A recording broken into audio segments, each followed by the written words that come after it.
Muy buenas noches, ¿cómo les va? Espero que anden todos bien. Yo acá ando medio a lo loco porque, bueno, esto me funciona, no me funciona, es una cosa media caótica. Arrancábamos, no arrancábamos, bueno, ahí estamos, pero ya estamos. Así que, bueno, bienvenidos, ¿cómo les va, gente? Estoy con problemas, estoy viendo en el teléfono, puedo ver el video, la transmisión, pero en la computadora no puedo verla, no veo nada, dice, tenemos problemas para reproducir el video. Así que bueno, no sé qué estará pasando con Facebook, con mi computadora, qué sé yo. Este, Vamos a ver cómo lo podemos seguir. Quiero ver qué pasa si hacemos esto. A ver, un segundito. Vamos a ver así, espérenme un segundo. Si yo paso para aquí. Estamos hoy medio raro, va a ser la transmisión de hoy, porque bueno, mira, la verdad que estamos arrancando a las 22:25. Pero bueno, Lino, ¿cómo vamos? Lino Rodríguez Zavala, ¿cómo va? Sandra Tiseira, ¿cómo estás? Un gusto saludarte. Héctor Purita, ¿cómo va? Gabriel de la Rosa. Diego Ortiz, ¿cómo andamos? Germán Lledó, ¿cómo va? Karen, buenas. Elin Chain, Héctor Purita, ¿cómo va? Déjenme ver a ver si... acá veo los comentarios, por lo menos. Bueno, por lo menos veo los comentarios por acá. Ahora vamos a ver si puedo... si puedo compartir en la sección de noticias. ¿Qué hace? A ver, a ver, a ver. No, no me comparte nada. Bueno, no sé. Ahí estamos, vamos a arrancar con la charla que tenemos hoy. Tarde, pero seguro. Y ahí vamos.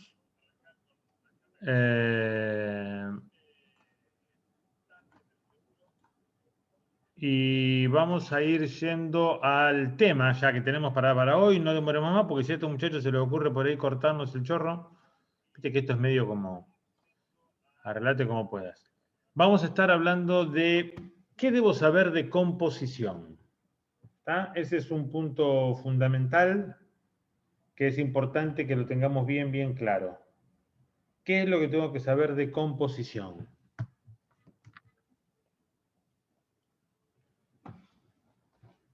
Porque en realidad hoy en día tenemos una cuestión de que todo el mundo está hablando y todos, viste, están con el tema de la iluminación y la iluminación que es genial y esto y aquello. Yo tengo mi propia teoría al respecto.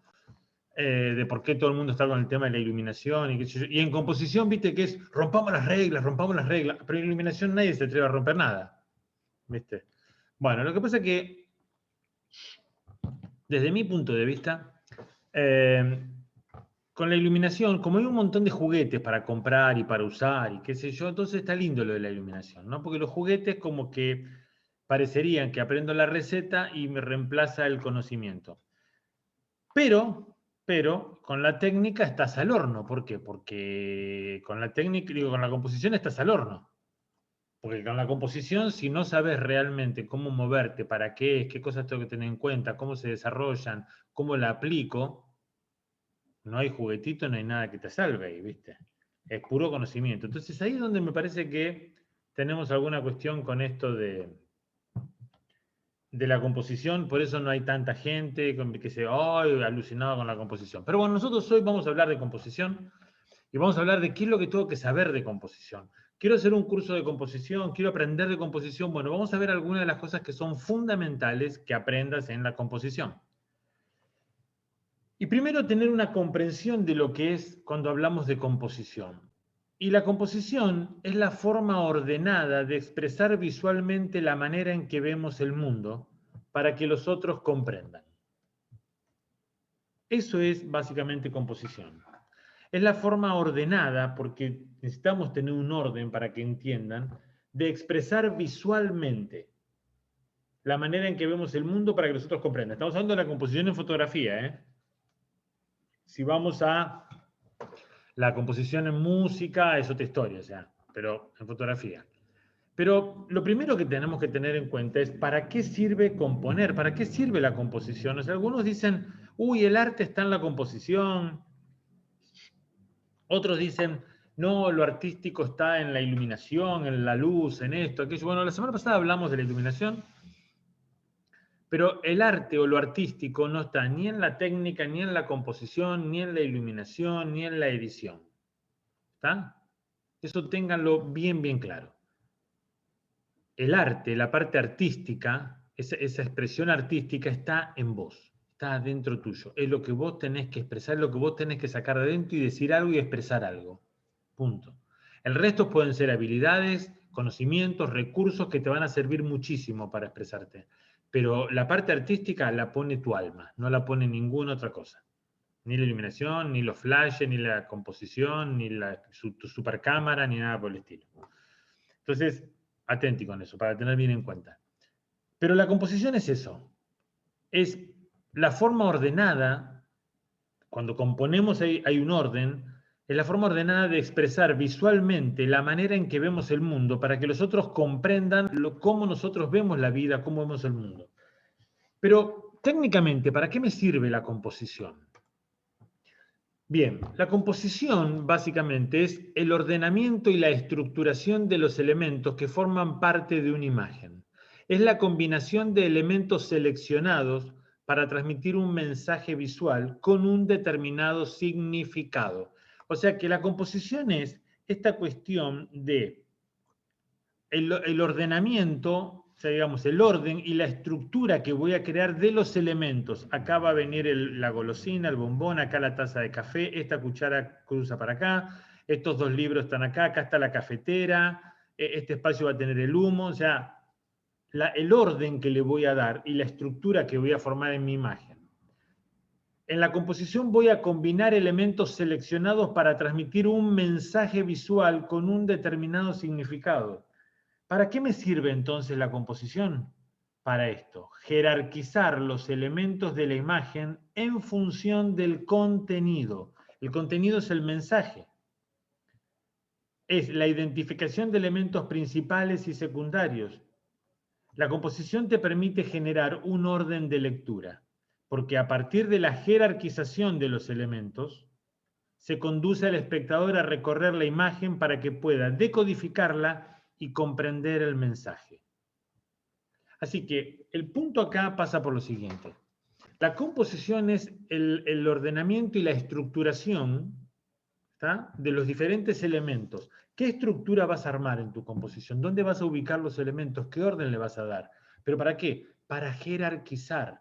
Tu sujeto principal tiene que estar jerarquizado. Ah, pero no, vamos a romper las reglas. ¿Para qué quiero jerarquizar? Y qué sé yo. Es fundamental porque el que ve tu foto no entiende nada. Cuando vos jerarquizás tu sujeto principal, lo primero que comprende el cerebro del espectador es decir, ah, mirá qué bueno, está hablando de eso. ¿Está? Ese es el punto. Está hablando de ese tema. A ver, ¿qué dice con respecto a esa cosa, a esa persona, a ese lugar, a esa situación? Si no está jerarquizado, es como que, ¿de qué hablará? ¿De eso? ¿De la persona atrás? ¿De tal cosa? No, tiene que adivinar. Entonces, por eso habla que la composición te permite jerarquizar. Tenés sujeto principal o el protagonista, los sujetos secundarios, los decorativos. Cada elemento que vos vas a ordenar en el encuadre tiene su función, cumple una función. No están puestos ahí como por las dudas. Entonces, este ordenamiento te genera un sentido de lectura. Esta jerarquización permite que haya un sentido de lectura que permita recorrer la imagen y el cerebro del espectador, no importa que no sepa lenguaje visual, el cerebro del espectador va a decodificarla y comprender el mensaje. Ese es el punto clave de la composición. Por eso necesitamos la composición, necesitamos componer. Porque necesitamos ordenar nuestro lenguaje. Es como cuando hablamos, ¿viste? Bueno, puedes decir palabras sueltas, inconexas y decir frases que no tienen nada que ver y tratar de que el otro entienda. No hay manera. Entonces, este es un primer paso, es un primer punto fundamental en esto de entender qué es la composición. ¿Y por qué vamos a jerarquizar? ¿Por qué necesitamos jerarquizar la imagen? ¿Estamos? Y les voy a dar un punto clave. Básicamente por esto. Porque dentro de las leyes de la Gestalt hay una ley general que es la ley de figura y fondo. ¿Bien?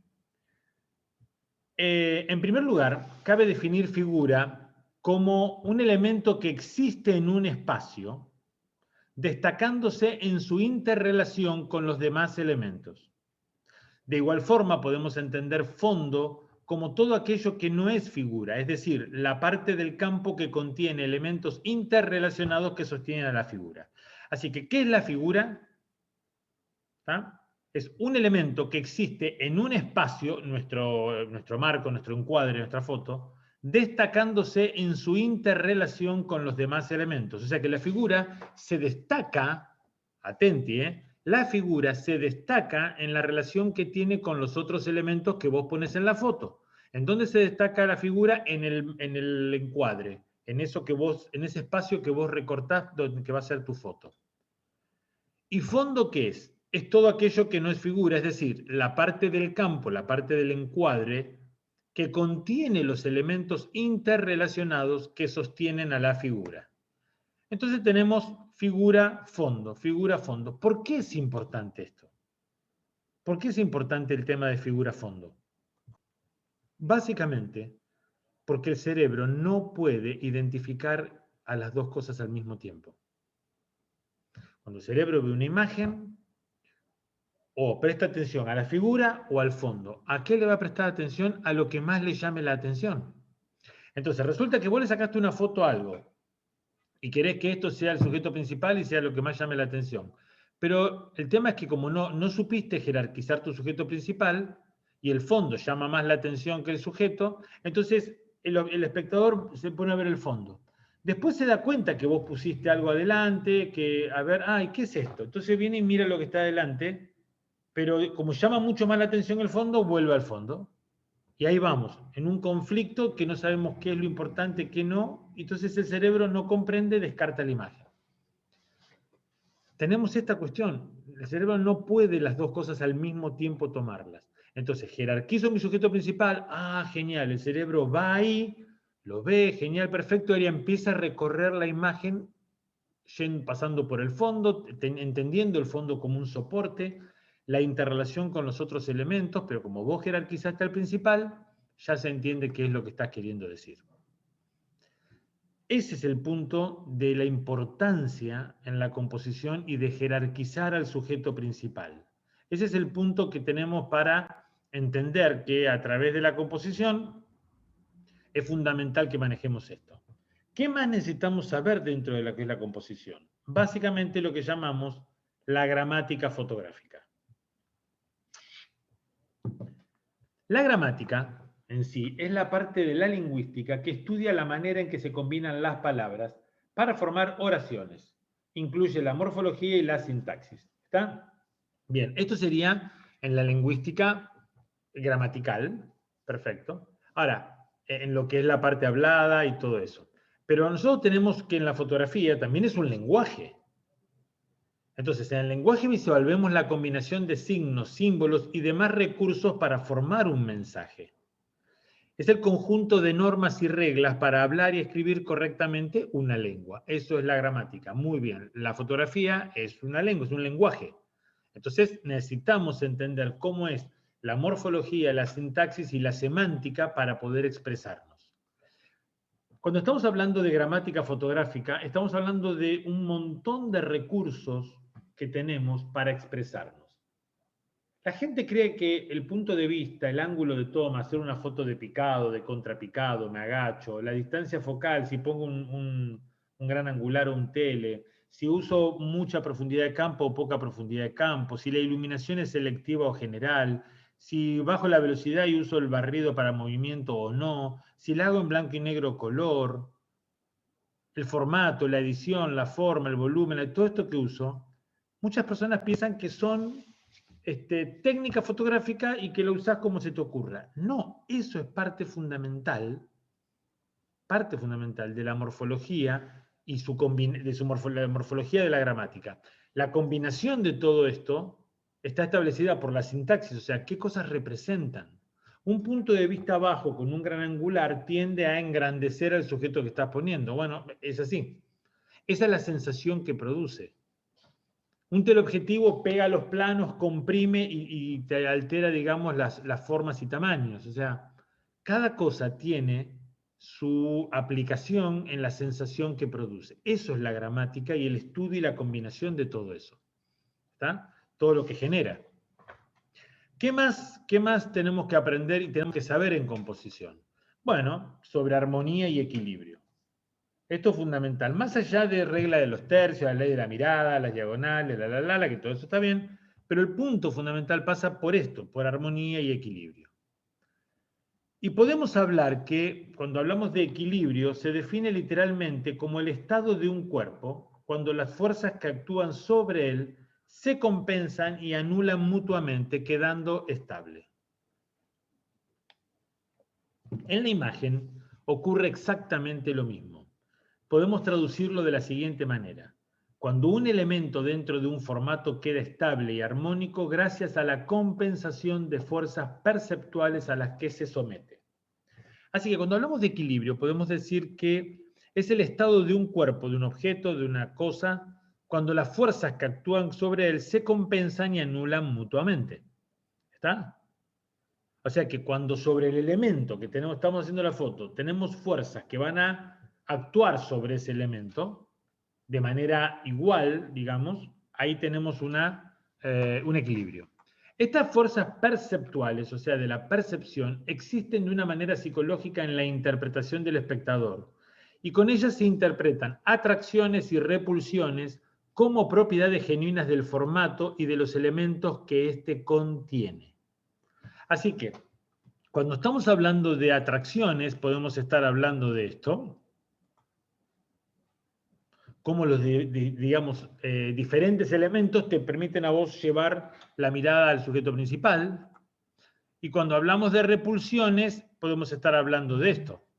Tenemos un punto, que es el sujeto principal, pero lo que está equilibrando en la composición vertical, la parte superior del encuadre, es esta línea que tira la vista para este ángulo. Entonces, acá hay una tensión compositiva entre el punto principal y la línea que lleva.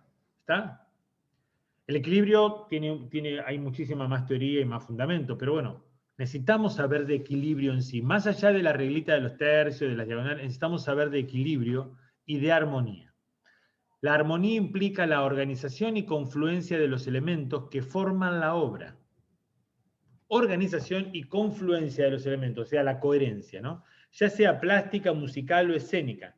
En la música se entiende como el encadenamiento de acordes, en las artes plásticas del color, la línea, el volumen, la composición, etc. Cuando la obra está proporcionada, es decir, existe una relación equilibrada entre sus partes, se está buscando la armonía matemática u óptica del conjunto, una belleza platónica basada en la armonía característica del arte clásico. ¿Ok? Pero también podemos trabajar con desproporciones que también permiten dentro de las diferentes ópticas y cosas generar ciertas también jerarquizaciones y llamadas la atención. O sea que guarda que tanto la proporción como la desproporción van a servir para esto. Los elementos se acoplan estéticamente, no que estén dando la sensación de caos o conflicto, sino que sean agradables por su distribución y coherencia temática. Así que ahí tenemos el hecho de que el equilibrio y la armonía dentro de una composición es fundamental.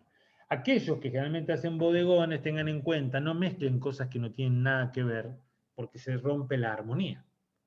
Entonces por ahí aparecen unas frutas con una lechuga y después tenés, no sé, un soldador.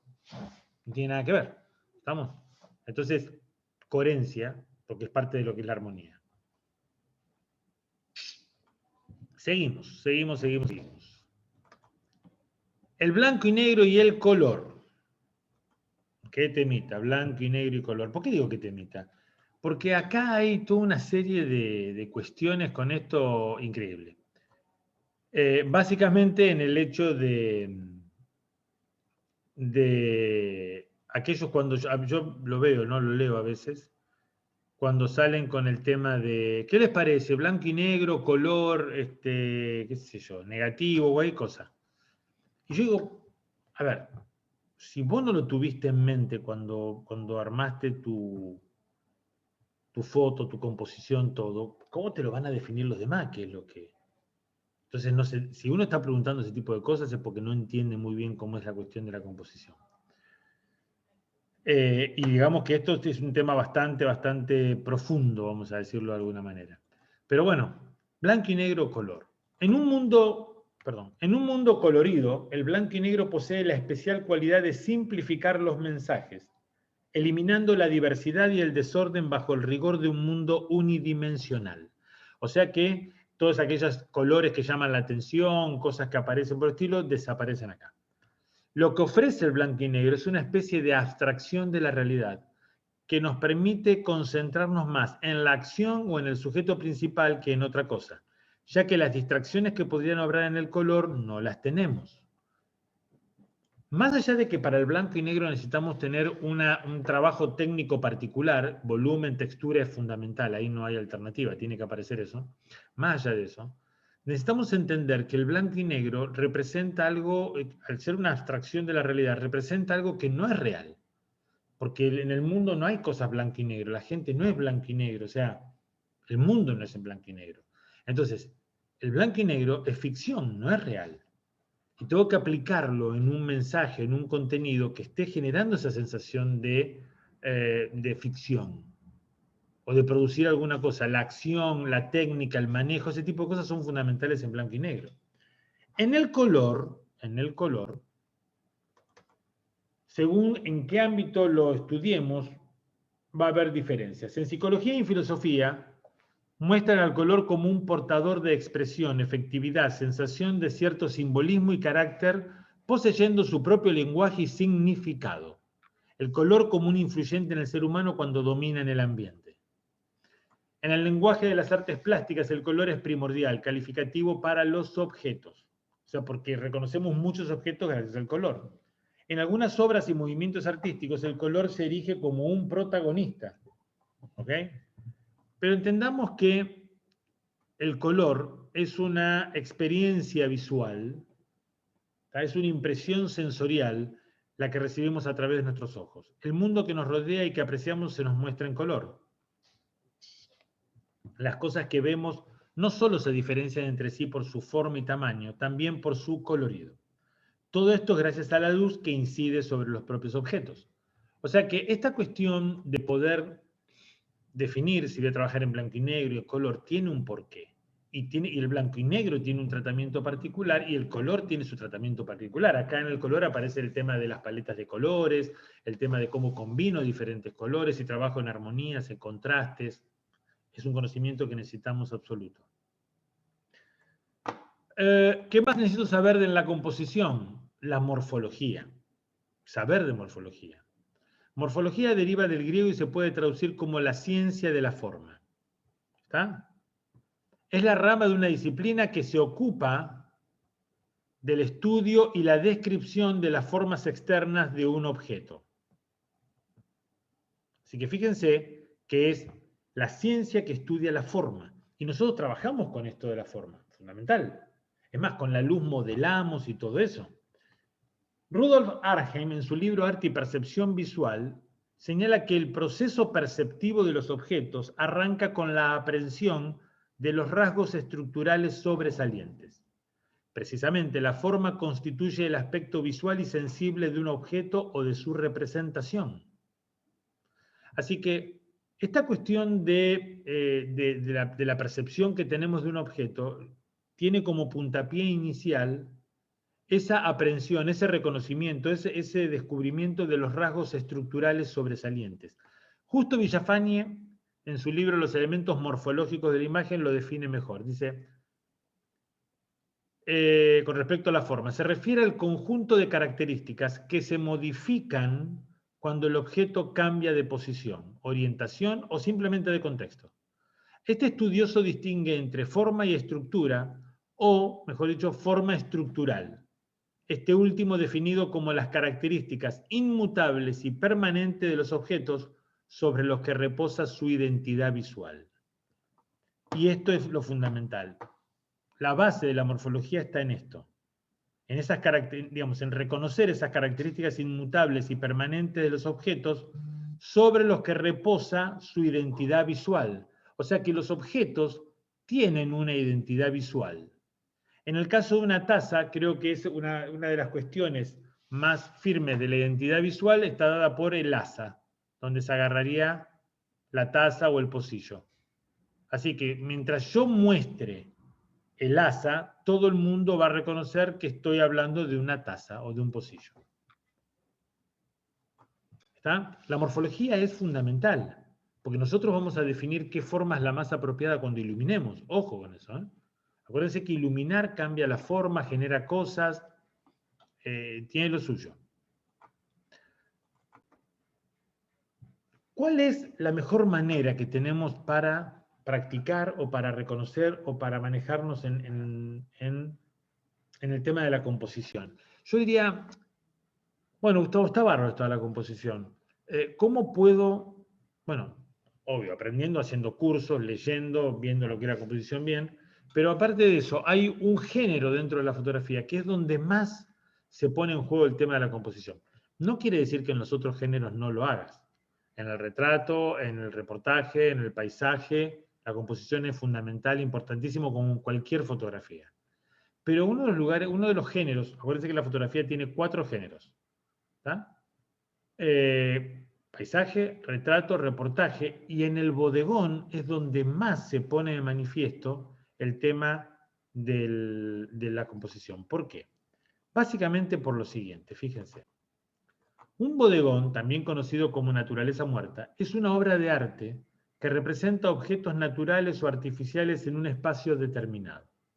Esta rama de las artes visuales se sirve normalmente del diseño, el cromatismo y la iluminación para producir un efecto de serenidad, bienestar y armonía.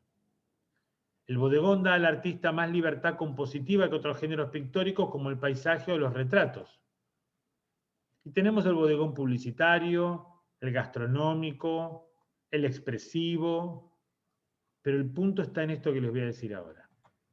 En estas fotos todo lo pone la imaginación de su autor.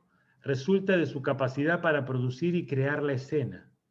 Nos inspiramos generalmente en estereotipos o en la asociación de ideas, pero todo nace de nosotros. O sea, en un bodegón, ¿qué es lo que ocurre? Arrancamos con una mesa vacía. Ese es el punto. Arrancamos con una mesa vacía. Limpia ahí. Nada.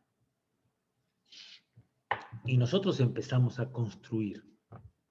En un retrato de última, tenemos el sujeto, bien, sabemos que es sujeto y fondo, veremos si ponemos algunos elementos que complementen lo que queremos decir el sujeto, pero en un paisaje muchas veces es encontrar el punto, digamos, que va a dar la recorrida a la vista y encuadrar eso y fotografiar. No quiero decir que sean cosas menores, pero lo que quiero que entendamos es esto, el bodegón no existe.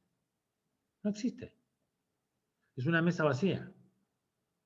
Y nosotros empezamos a poner los elementos, a combinarlos, a manejar esto del equilibrio y la armonía, esta cuestión de la tensión compositiva que tiene atracciones, repulsiones, o sea, todo ese tipo de cuestiones las manejamos nosotros, que las creamos nosotros. Por eso lo interesante del bodegón como técnica para desarrollar muy bien toda esta cuestión de la composición, fundamental. Muy bien, muy bien, muy bien, muy bien. Antes de arrancar con nuestro tema de preguntas y cosas, a aquellos que han comprado el libro y que ya lo han leído o lo están leyendo, vamos que arrancamos con el foro del libro. De a poquito estamos viendo de sumar gente, sumar discusiones, pero bueno, en gustavopomarfotografia.online vas a encontrar la forma de inscribir, de registrarte en el foro y poder participar de las charlas, las discusiones, de los intercambios, de todas aquellas cosas que nos van a seguir haciendo crecer. Así que vamos. A los que ya han comprado el libro, a los que no lo compraron también pueden entrar en gustavopomarfotografia.online y ahí pueden ver el libro físico, el libro, el ebook, digamos, el formato que quieran comprar, no hay ningún problema, tanto sea para el exterior como acá en Argentina el físico. En gustavopomarfotografia.online está la información de eso y también del foro. Y ya mañana mismo, mira, ya mañana, sí, estamos arrancando con el taller online de bodegones, 25, 26 y 27 de junio, taller en vivo y en directo por streaming a través de Zoom, teórico-práctico, se entregan apuntes en PDF y certificado de asistencia. Las clases quedan grabadas, así que tenés acceso a las clases y materiales de por vida en la plataforma educativa, vas a poder tener acceso siempre a cada una de las clases. Y como dijimos, el bodegón es toda una experiencia que nos permite manejarnos en la composición, en aquellas cosas que queremos fotografiar, que queremos trabajar, que queremos expresarnos a través de ciertos elementos. Bueno, el bodegón nos desafía en la construcción.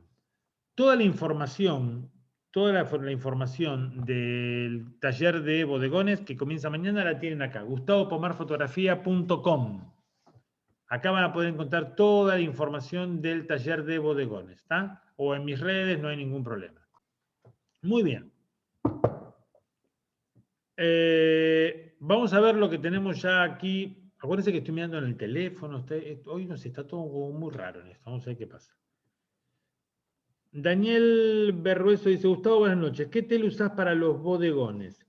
Depende. Por ahí utilizo el 105 milímetros o un 85 milímetros o un 200 milímetros. Eso va a depender del nivel de compresión que esté buscando en la imagen, de lo que quiera representar.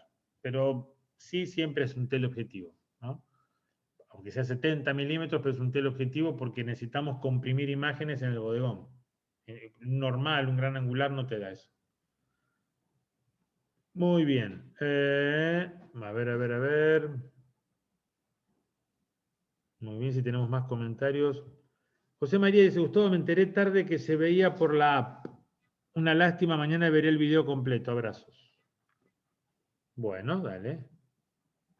Hola Mariana Cortés, ¿está viendo? Mariana, ¿cómo estás? Diego Ortiz, ¿cómo va? Jesús Ramírez, ¿cómo andamos? ¿Quién más anda por allí? Sergio Aranda. Pero no ve cuando tú tomas agua, yo también tomo agua, dice Ever. Bueno, bien, estamos sincronizados. Bueno, no sé si tenemos comentarios, preguntas. Si alguno me hizo un comentario al principio, por favor vuelva a hacerlo ahora porque no me deja volver tanto para atrás. Hoy estamos condicionados con las redes, no sé qué ha pasado. Miren, me demoré tanto en arrancar porque reinicié la computadora, todo como para ver, viste, qué onda, y nada, o sea, seguimos ahí como... Pero bueno, Isabel Codoño dice, a mí me gusta mucho la fotografía minimalista. ¿Qué opinás de cómo acomodar los hitos en estos casos? En realidad, y sobre todo en la fotografía minimalista, no sobre todo, en todas, pero en la fotografía minimalista es importante la composición. Pensá que estamos jugando con muchos espacios negativos, estamos jugando con pocos elementos que van a tener que generar un recorrido en la imagen. Entonces, el tema de tener esa sensación de equilibrio y armonía es fundamental. Ahí ya es fundamental, ¿no? Pero sí hay que entender una cosa. Porque a veces me preguntan, Gustavo, ¿dónde pondría los elementos en tal tipo de foto? No tengo ni idea. Porque todo va a depender de lo que vos quieras expresar y el énfasis que le quieras dar a eso. Uno en composición lo que puede tener son los fundamentos, la argumentación, el conocimiento de los recursos para componer, pero después de eso va a estar supeditado a cada uno lo que quiera expresar o cómo lo quiera expresar.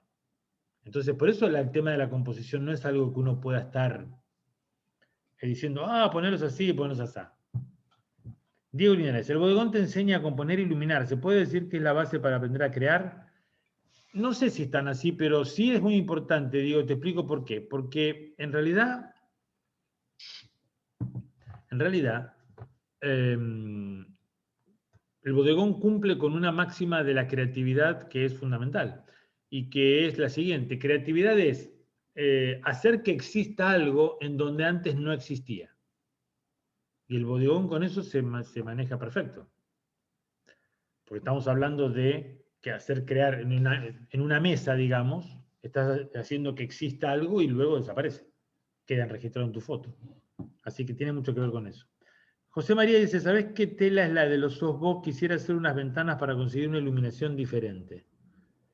Mirá, no, es una tela muy fina. Yo creo que acá se conocía, cuando yo era chico, esa tela se le decía tela de avión. No, el nombre técnico no lo sé ahora. Viste que cada tela tiene su nombre, sus cuestiones. Pero es una tela muy finita. De última lo puedes hacer con una tela tipo de sábana bien finita, una cosa así, blanca, tiene que andar. Germán Lido, la base de los artistas barrocos y renacentistas para componer, como Caravaggio, Rembrandt, entre otros. Y bueno, tenés el tema del número áureo, ¿tá? Lo que fue la sucesión, la secuencia de la sucesión de Fibonacci. Eso era fundamental en aquella época en la composición. Pero el tema de equilibrio, la armonía, sobre todo. Tafeta, dice Paula Ares. Puede ser. La verdad que no sé. Ahí Paula está tirando el tema que puede ser tafeta. Puede ser. Tiene que ser una tela muy finita. ¿Tá? Sobre todo, porque si no tenemos que mandar un fogonazo de luz tremendo para que pase algo. Así que eso manejarlo. Y tratar así de que sea bien blanca, porque si no vas a tener algún tipo de dominante. Bien. Pero bueno, a ver, ¿qué tenemos acá? No, perfecto, pensé que había un comentario. Pero bien, fíjense que la semana pasada hablamos de qué es lo que debo aprender o saber de iluminación. Hoy estamos hablando de qué es lo que tengo que aprender o saber de composición. Lo que yo les pasé es básicamente fundamentos o hitos fundamentales de la composición. Atenti con eso. Claro que en el medio vas a encontrar un montón de cuestiones más, pero estos puntos tienen que estar en lo que vos sepas de composición. Un fotógrafo tiene que saber todas estas cosas que estuvimos hablando.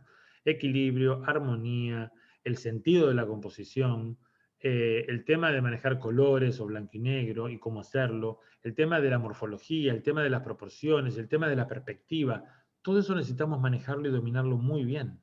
Y todo eso que yo hablé hoy tiene un montón de recursos dentro de cada uno de esos temas. Pero necesitamos dominar todo esto para construir nuestras fotos, ¿eh? Ojo. Así que por eso insto a que se pongan a ver el tema de la composición, como una cuestión importantísima, tanto como la iluminación. En realidad, la fotografía tiene que arrancar con la composición, después iluminamos. Vos no podés pensar en iluminar algo o iluminar alguna cosa sin que esté todavía compuesta. Poner tu flash y todavía no hiciste la composición, ahí está como medio difícil. Entonces, en realidad lo que quiero que veamos es cada uno de los puntos que necesitamos aprender a saber. Entonces, por ejemplo, si vas a hacerte un curso de composición, bueno, averigua que estos temas estén, sería importante que estén.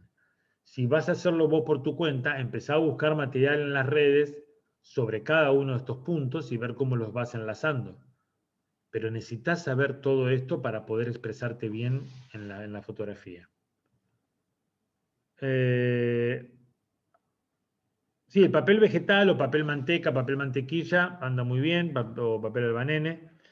Paula Ares dice, no tafetán, tafeta. Bueno, ahí están intercambiándose opiniones de la tela para... Héctor Purita, en fotografía boudoir el equilibrio lo tenés que buscar con elementos del entorno. Puede ser también con elementos de la... O sea, puede ser con el mismo cuerpo de la persona. ¿Está? Si bien el entorno cumple una función importante, pero puede ser con el mismo cuerpo de la persona, en la pose que busques o cosas por el estilo. Laura Montenegro dice, buenísimo el tema de hoy. Bueno, gracias Laura. Laura Montenegro, ¿el humo lo lográs con la iluminación? No, generalmente y últimamente el humo lo estoy aplicando en Photoshop con pinceles de humo. Porque es muy limitante el humo en la iluminación. Tenés que tener un fondo oscuro y tenés que transiluminarlo. O sea, tiene una serie de cuestiones, viste, que te limita mucho. Entonces, prefiero trabajar más libre con la iluminación y el humo después aplicarlo en Photoshop y listo. Jesús G. Ramírez. Existe la idea y recomendación en general de no colocar el sujeto principal en el centro. Sin embargo, en ocasiones es conveniente ponerlo de acuerdo con lo que yo quiero. En realidad, vos tenés el equilibrio central, es poner el sujeto al medio. Los equilibrios binarios es poner dos elementos que estén equiditados del centro. El equilibrio, digamos, esos son los equilibrios simétricos. El equilibrio atonal es cuando se manejan las texturas en lugar de estructura o forma. O sea, hay un montón de cuestiones del equilibrio. Esas cuestiones de que no se recomienda una cosa, no se recomienda la otra, o que te recomiendan la regla de los tercios y desplaces un poquito, son todos tips que en base a qué dan. Ese es el tema. Por eso yo hablo de equilibrio, hablo de armonía, hablo de morfología, de estructura, o sea, aprender los fundamentos. No que es recomendable, otro dice, no, para que realmente se tenga mucho impacto la cosa, metelo al medio y con diagonales. Sí, esa es una composición también simétrica y tiene que ver con la perspectiva. O sea, hay un montón de cosas que cuando manejamos los fundamentos, las aplicamos de acuerdo a lo que querramos hacer. Eso está muy bueno. O sea, ténganlo en cuenta eso. Diego Linares, romper reglas en la composición lleva a trabajar desprolijo y que el espectador no entienda nada. Yo creería que sí, porque romper reglas, en realidad, no se trata de hacer una mala composición.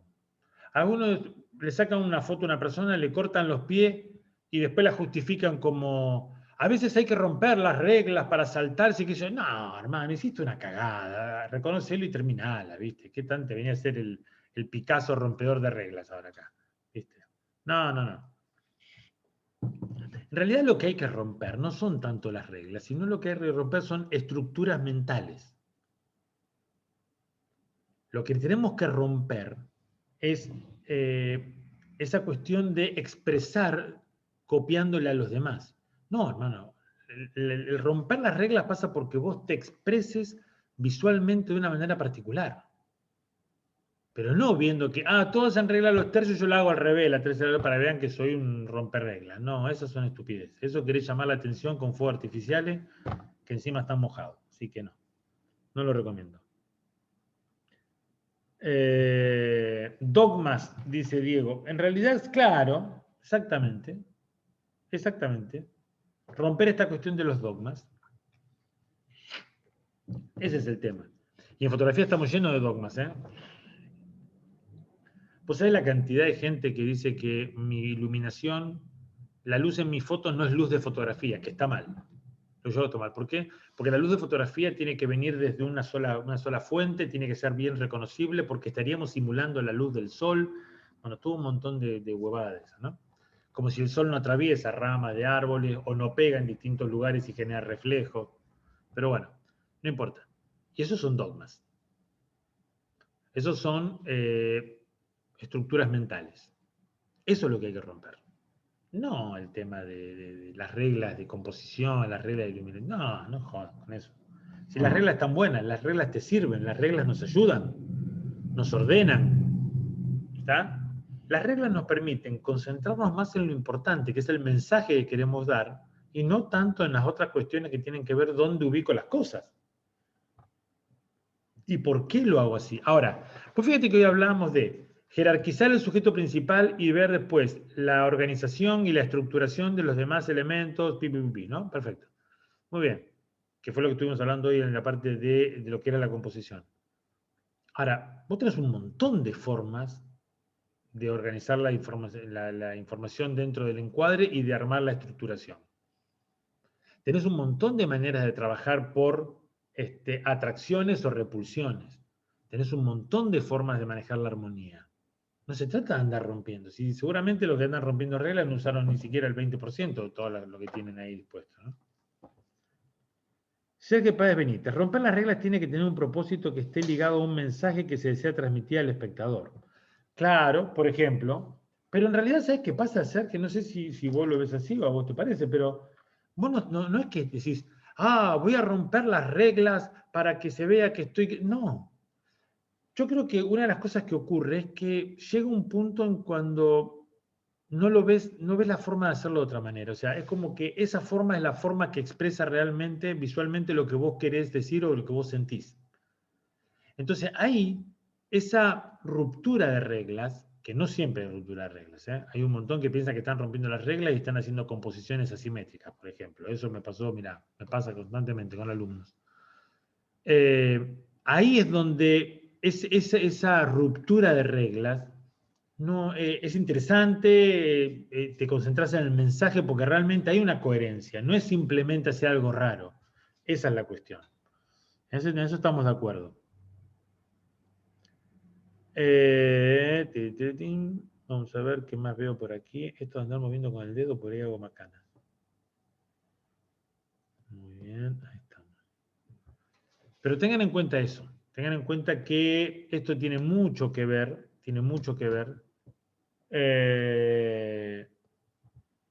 con la cuestión expresiva. Ahora, cuando vos ves gente obsesionada con romper las reglas es porque no sabe nada. Y porque no le interesa saber. Ese es el punto. Y aparte, porque hay una gran verdad, y es la siguiente. No se puede, digamos, romper aquello que no se conoce. ¿Está? Generalmente, en el tema de romper las reglas, lo citan a Picasso. ¿Okay? Lo que nadie habla de Picasso es que Picasso, a los 12, 15 años, ya dibujaba como Rafael. Las pinturas realistas de Picasso, en su primera etapa de la pintura, son impresionantes. Lo que el tipo lograba, manejaba, era un maestro con la pintura, con el dibujo, con todo. Fue evolucionando, fue relacionándose, fue buscando, hasta que tuvo ese gran impacto con las máscaras africanas, donde el tipo miraba y decía, ¿cómo puede ser que esta gente con 3, 4 trazos ya genere una cara? Y ahí se enloqueció y desarrolló todo lo que desarrolló, que en realidad, fíjense bien, de la ruptura que hablaba toda esta gente, era del academicismo. Que el academicismo te decía, vos tenés que pintar así, y con estos colores de tal forma. Eso significa esto. Y vos decías, pero si yo lo quiero hacer de esta manera, que también está relacionado con eso, no. Se hace como decimos nosotros, la academia. Ese era el punto. El romper las reglas tiene que ver con eso. ¿Entendés? Básicamente. Con eso que bajaba el academicismo. Entonces entendamos, y ahí bueno, ya con eso arrancaron los muchachos del impresionismo, ¿no? Pero comprendamos que básicamente esta cuestión de romper reglas tiene que ver con esa cuestión de esa búsqueda y esa evolución. El tema es que hoy en día todos quieren empezar por la evolución. No, no es así. No es así. Yo sinceramente veo muy poca gente que sí hay una ruptura de algunas, vamos a decir, reglas, pero vos lo ves que es una cuestión no solamente intencional, sino que muy bien aplicada y muy bien desarrollada en su obra. Pero son muy pocos. El resto lo que hacen es componer mal directamente. Y eso es un dolor de ojos, viste, que ni te cuento. Entonces no pasa por ir a romper las reglas. Y aparte no se preocupen en andar rompiendo las reglas, preocúpense por transmitir. Hay gente que dice, voy a romper las reglas y no transmiten un cuerno en la foto. ¿Cuál es la idea de romper las reglas si no transmitís nada? Pero el arte tiene que generar algo y genera molestia. Sí, genera un dolor de estómago, gana ir al baño cuando ves esa foto, pues son horribles. Entonces, ¿y a vos te parece que eso fue genial? No, no es así. No es así. En lo que tenemos que pensar, y desarrollar, en esto cómo me expreso visualmente. Cada uno de nosotros tiene un montón de cosas que contar. Lo que necesitamos son recursos para ver cómo las contamos, cómo las expresamos en una foto. Cada uno tiene una mirada particular de las cosas. Y esa es la parte que no estamos aprovechando. Nos dejamos llevar por la marea y bueno, ahora hay que romper reglas, rompamos reglas, o no hay que romperlas, no rompemos reglas. No, no pasa por ahí. Pasa por tratar de tener la mayor capacidad de conocimientos. ¿Para qué? Para tener recursos mentales. Cuando hablo de recursos, no estés pensando en flashes, cámara, lente, computadora, no. Estoy hablando de recursos mentales, de conocimiento. Claro que necesitas una cámara, necesitas un lente, necesitas flash, perfecto. Pero recursos mentales, necesitas conocimiento. De nada te sirve tener una Ferrari si no sabes manejar. Punto. Entonces, conocimiento necesitamos. ¿Para qué? Para poder expresarnos visualmente. Ese es el sentido de la fotografía. No mostrar lo que está delante de la cámara, sino que vos puedas expresarte a través de eso que estás representando en la imagen. Acuérdense de eso.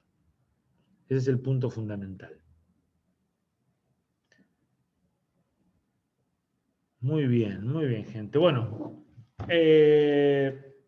vamos a ver si podemos preparar quizás para la semana que viene, seguir con esta. Me parece que está bueno esto de los temas así. ¿Qué debo saber de iluminación? ¿Qué debo saber de composición? Podríamos ver algo de qué debo saber de edición. A ver, ahí capaz que tendría que convocar a alguna persona para que me asista. La edición no es mi fuerte, o sea que no, yo ahí no me hago mucho el loco. ¿Qué necesito saber de comunicación visual? ¿Qué necesito saber de estética? ¿Está? Ese tipo de cosas me parece que las podemos ir manejando en las diferentes charlas. Muy bien, gente. Veo que no hay más preguntas, ni comentarios, ni opiniones. Bien, una de las cosas que pudimos hacer la charla, ¿no? Que veníamos mal. Ser Pérez dice, ¿qué debo saber de retratos? También podríamos hablar de eso, que es uno de los géneros. ¿Qué debo saber de paisajes? ¿Qué debo saber de reportajes? Por ahí vamos a ir metiendo ese tipo de cosas. Pudimos hacer la charla, estuvo muy bueno. Y dentro de lo que es la charla entre matemáticas, vamos a tener que hacer unas secciones ¿qué debo saber de? Guarda, bueno, pero muchas gracias por acompañarme, muchas gracias porque pudimos hacer la charla de fotografía entre mate y mate. Vamos a tener que revisar todas estas cuestiones técnicas que hemos tenido, pero bueno, seguramente nos vamos a estar encontrando el jueves que viene. Vamos a ver si podemos estar un poco más acomodados y prestos. Muchas gracias por acompañarme, por siempre estar ahí y seguramente nos vamos a estar viendo el jueves que viene, como les decía, en una próxima charla de fotografía entre mate y mate. Cuídense y nos estamos viendo pronto.